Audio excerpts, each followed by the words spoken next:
You will hear a number of different recordings, and you will have to answer questions on what you hear. There will be time for you to read the instructions and questions, and you will have a chance to check your work. All the recordings will be played once only. The test is in 4 sections. Write all your answers in the listening question booklet. At the end of the test, you will be given 10 minutes to transfer your answers to an answer sheet. You will hear 2 students talking about libraries. First, you have some time to look at questions 1 to 5.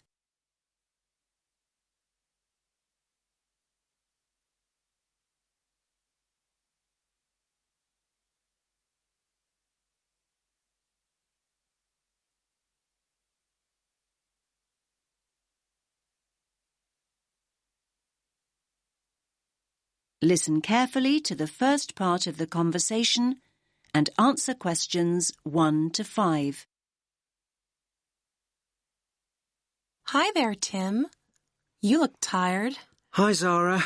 I am tired. Well, it is SWAT-vac after all. SWAT-vac? Ah, yes, of course. Exam period. Don't remind me. I'm pretty exhausted myself. I'm finding it very difficult to study. It's so noisy where I live. I can't concentrate with all that traffic outside. I definitely need to find a quieter place to study. Me too. Actually, I've just downloaded some information about the best libraries in the city. Take a look at this. It's the Bailey Library. The Bailey Library? Isn't that the really old library on Parkville campus? Yeah, that's the one. It's the oldest in the city. And it says here that it's really popular with students. Popular with students? That means it's noisy and crowded. Okay. I see what you mean. But we could try to get there early to make sure we get good seats and a large desk to work at. It's open from 8:30 in the morning until 10 o'clock in the evening, Mondays to Fridays. 10. That's very early. I study much better after midnight. Just look at the size of my folder here. I've got so much to get through. Basically, I need to be in the library 24/7 to get all my revision done. Now, if the Bailey is that popular, it must be open at weekends. Yes, of course it is. It opens at 11 o'clock, in fact, and it closes at 5 p.m. Great. Not exactly what I call ideal for late-night study. Count me out. Okay. Here's another one. The Brown Library. Yeah. I think I've gone past it a couple of times. It's close to Stratton Street, right? Yes, Stratton Street and Royal Parade. Royal Parade? Well, that's convenient for me. My apartment's just a few minutes' walk from there. When's it open?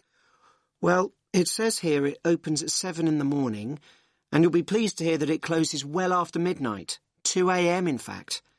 And we can go there any day of the week.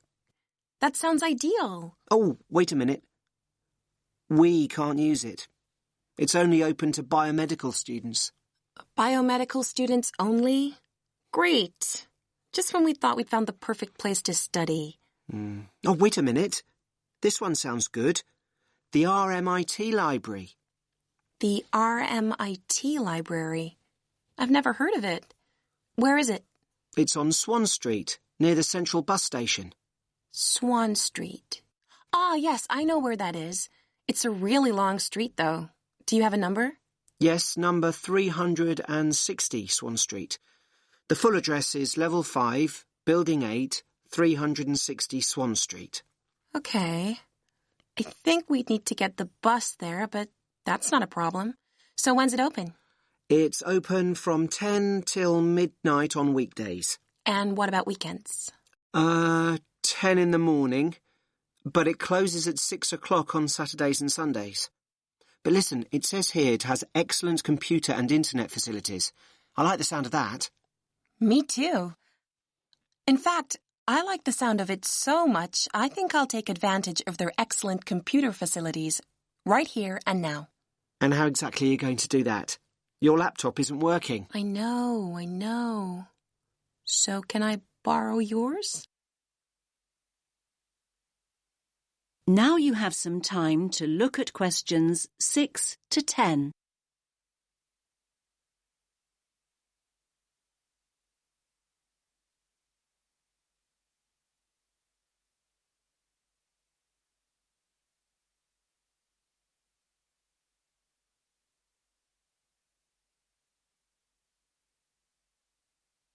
Now listen to the rest of the conversation and answer questions 6 to 10. OK, here's the RMIT Library website. So we want the bookings page. OK, first of all, you need to log on to Bookit. Booklet? Yeah, that's it, Bookit. Okay. Now it's asking me for my student ID and my password. OK, so just type in your student number. I think I can just about remember it. And now your password. Okay. So next, you need to choose the resource type you want to book. That's easy. A PC. So now what you need to do is click on Location. Location. Okay. Now it's giving me a floor plan. It looks like I've got a choice of 18 computers. Great. So click on one of the PCs. I'm choosing this one. It's right next to the window. PC number 4 to be exact. So what do I do now? So now you have to choose the date of booking. So when do you want to book it for? Let's go for tomorrow. That's Friday, June 6th. And just click. I just have. So why isn't it working? You've got to go into View Options. It's working now. Friday, June 6th. OK, so now you need to choose a time. Let's go for late afternoon. 5 p.m. Right, let's do it. Great. It says booking completed and there's my name on the booking schedule. Result. You now have half a minute to check your answers.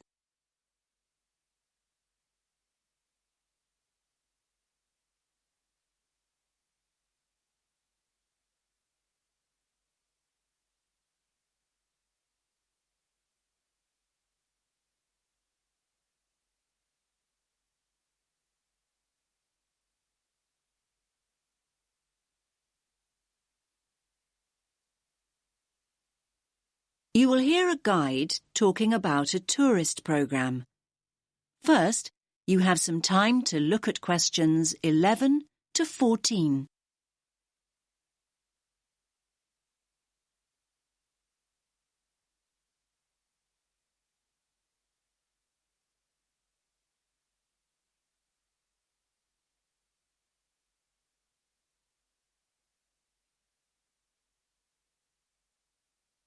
Listen carefully to the first part of the talk and answer questions 11 to 14.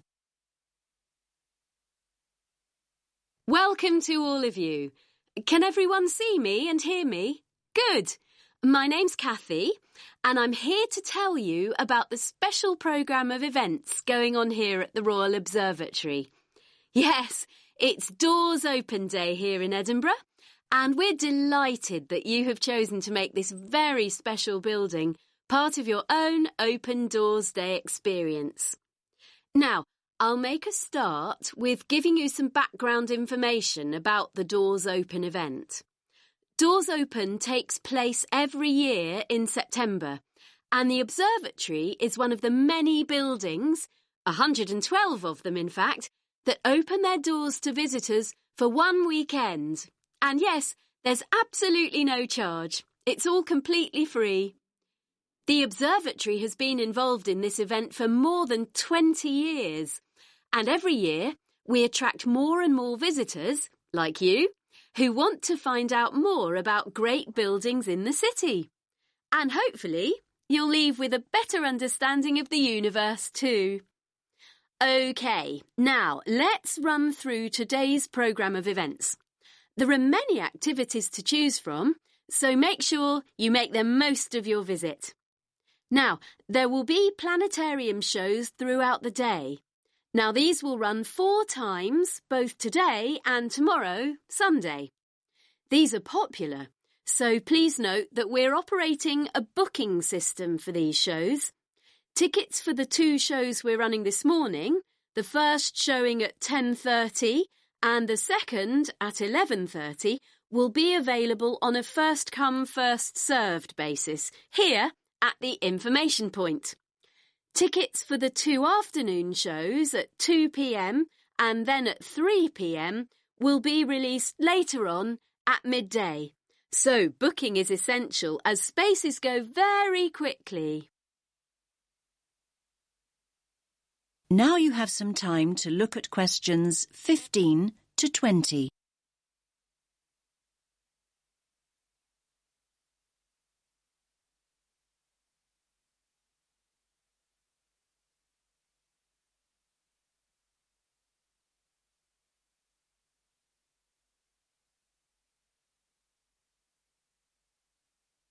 Now listen to the next part of the talk and answer questions 15 to 20. We also have some special tours of the observatory available. These include a tour of the telescope dome, and visitors will even have the opportunity to get onto the roof. I hope that those of you who are interested are wearing your most comfortable shoes and that you can keep up the pace. It will be worth the effort of climbing all these stairs. You'll have stunning views over the city when you reach the top. Now, for those of you who want to take things at a more leisurely pace, there will be an opportunity to visit the Crawford collection and learn about the instruments that have been built here, and there will also be some items from the collection on view. For those of you who don't already know, the Crawford collection is an astronomical library. And not only that, it ranks as one of the most important astronomical libraries in the world. You are promised a real treat here. And it's great to have so many younger visitors here today. Now, we have a craft workshop for children here in the visitor centre where they can make their very own model of a telescope and colour their very own planet. Please note that all children must be accompanied by an adult. So, as you can see, it's a pretty full timetable and there's a lot going on. Now, any questions? You now have half a minute to check your answers.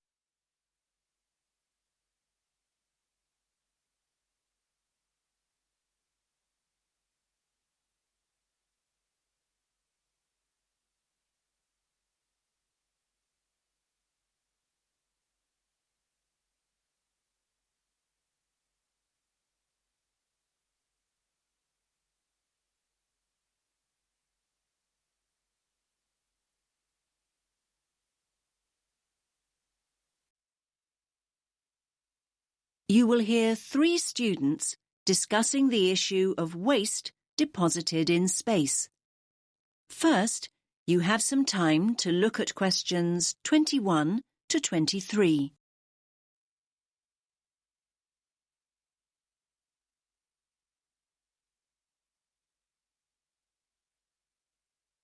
Listen carefully to the first part of the discussion and answer questions 21 to 23.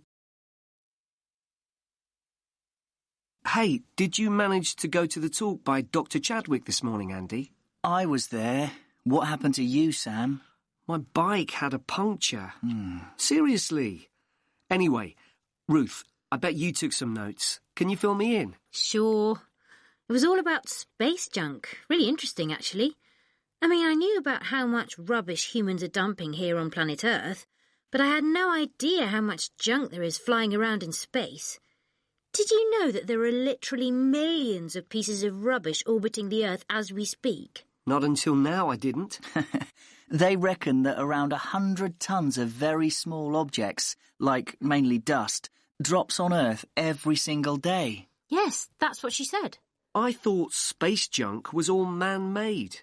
I can't believe they know so accurately how much is actually out there. Do they track and monitor it all the time? Yeah, they do. According to the talk, there are nearly 25,000 objects larger than 10 centimetres in diameter now orbiting the Earth. And what does all this space junk consist of? Isn't it all discarded parts of rockets that were either broken or left behind after space missions, like Apollo and all those spacecraft from years ago? Well, yes, but not only that. All other kinds of debris that we've dumped in space too. Anything from dead satellites to loose metal screws. There are even tiny particles of paint and liquid coolant. You now have some time to look at questions 24 to 26.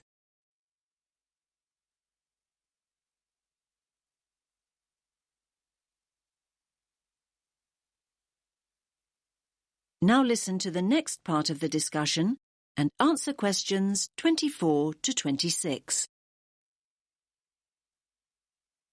So who is to blame for depositing all this rubbish? Where does it come from? Well, I knew you were going to ask me that, Sam. So, hang on. You can take some of my notes if you like. Thanks a lot. That's really helpful. Here, look. Over a third, 37% to be exact, comes from Russia. But other countries are close behind. Another third, well, just under actually, 29% is from America, and then 28% is from China. Yes, but other countries, like India, are adding to the rubbish pile. And don't forget the European Space Agency also has spacecraft in orbit. That's true. We're talking serious space junk here. Pretty serious, I'd say. So come on, what do you think are the chances of something solid dropping from space onto our heads? Good question. Everyone asked that. Dr. Chadwick said at least one piece of junk falls to Earth every single day. But look at it this way. Earth is a pretty big place, so actually the statistical chances of being hit are extremely low. You now have some time to look at questions 27 to 30.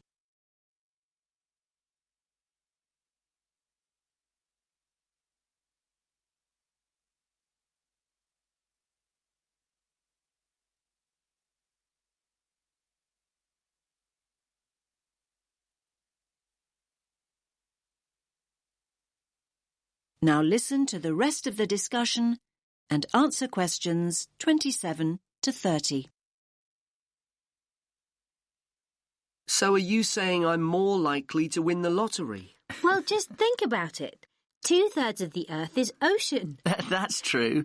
But in time, almost all these pieces of rubbish will fall to Earth because the object's orbit is decreased by its gravitational pull. But the good news is that they don't cause any serious damage. You know, they can't actually survive the heat generated on re-entry. They simply burn away. But that's not always the case. There are exceptions. Chunks of the United States UARS satellite recently fell into the Pacific Ocean. The UARS satellite? It was this 6-ton satellite launched by the Space Shuttle Discovery way back in 1991. So it had been up in space for 20 years, but stopped working in 2005. It weighed 5,700 kilos. And that's about the same as a double-decker bus, apparently. And, just check my notes. Here it is, yes. The largest of these great big chunks that fell into the sea weighed about 158 kilograms. Think of the weight of an adult gorilla, Sam, and you get the picture. A nice soft landing, then. Dr. Chadwick said, imagine a couple of washing machines tied together and travelling at 100 miles per hour, and you'll get an idea. Oh, and do you remember Skylab? That was another US space station, and it fell to Earth at least 3 decades ago, in 1979. It fell into the Indian Ocean and the deserts of Western Australia. According to what I wrote down, that particular space junk weighed 100 tons. And let's not forget Mir, the Russian space station. Mir weighed 135 tons, far, far larger than UARS, and it fell to Earth in 2001.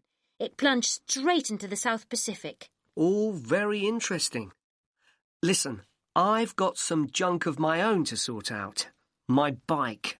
That's the second puncture this week. Come on, I'll help you fix it. You now have half a minute to check your answers.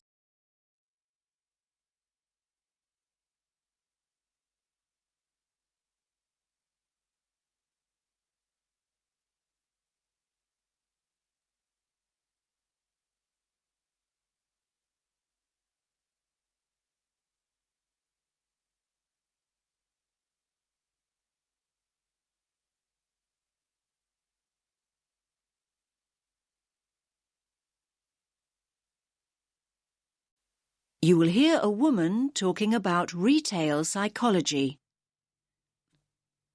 First, you have some time to look at questions 31 to 40.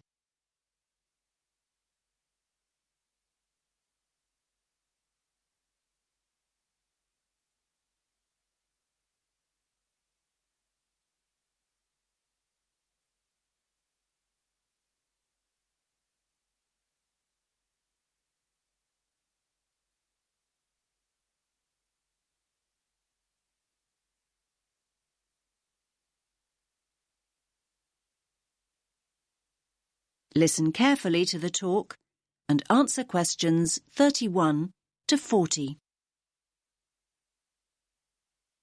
Hello everyone. Let's get started on the final lecture in our module on retail psychology. Today we're going to focus on supermarket layouts and how retailers display their products to encourage us as customers to spend as much of our money as possible. It's an interesting topic. Now, most of us don't actually realise that the layout is deliberately designed to make us part with our money.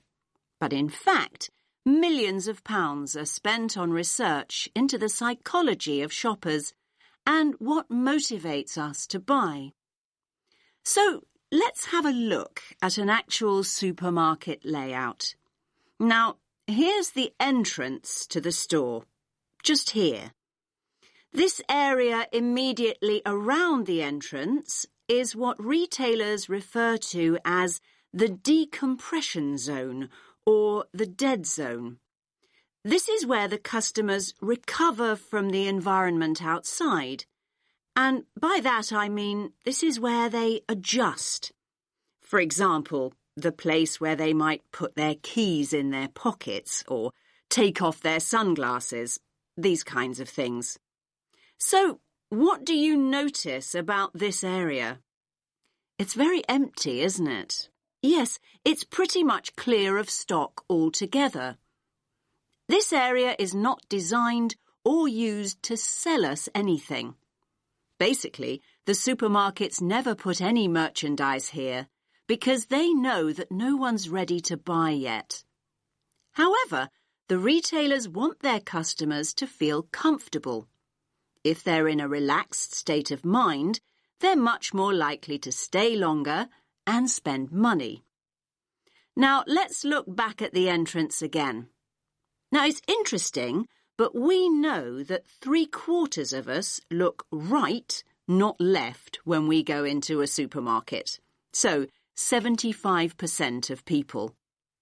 This gives the supermarkets a great opportunity to hit us with promotions and offers. So, near the front door, you might also find what we call the dwell zone.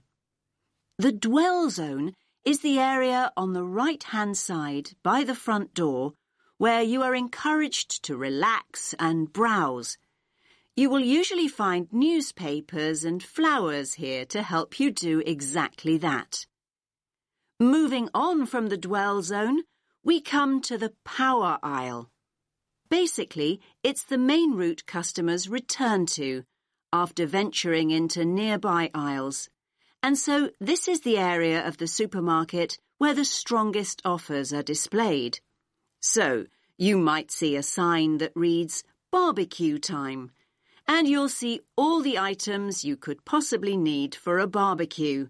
The charcoal, the sauces, the skewers and the drinks, everything you need, all in one place. Were you planning a barbecue before you went shopping? Do you even have a garden? Yes, the power aisle has a very powerful effect on sales, even though most of us don't even realise we are being sold to here.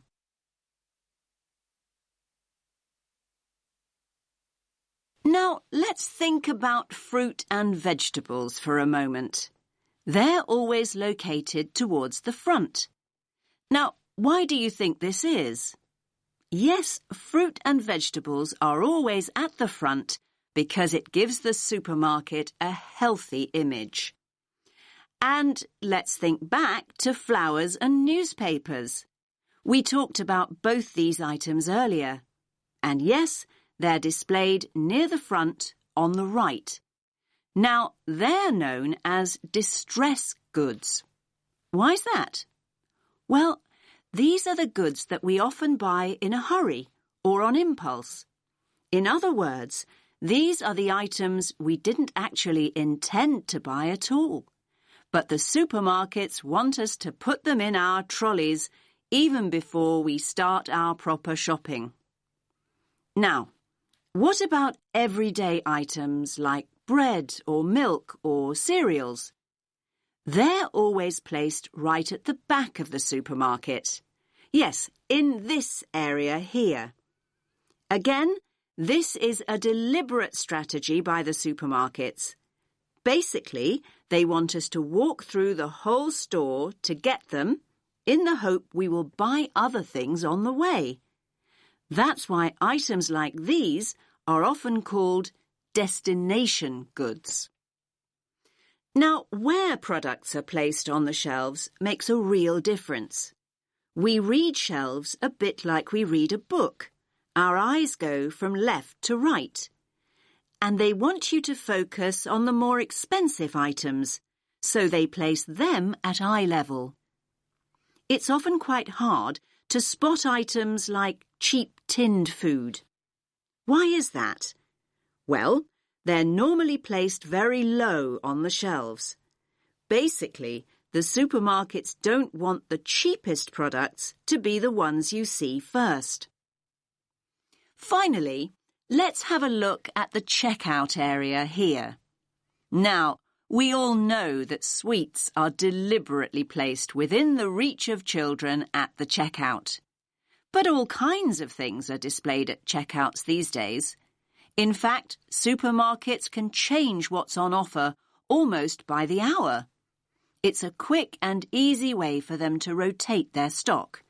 So, if the sun comes out, the checkout is an ideal place to display sunglasses.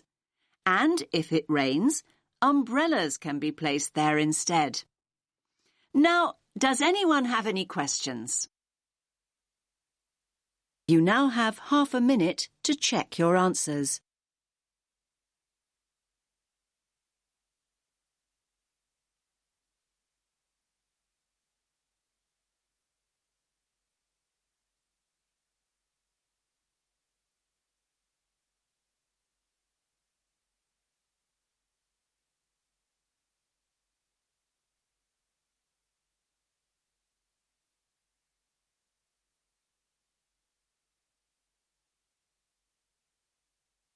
You now have 10 minutes to transfer your answers to the answer sheet.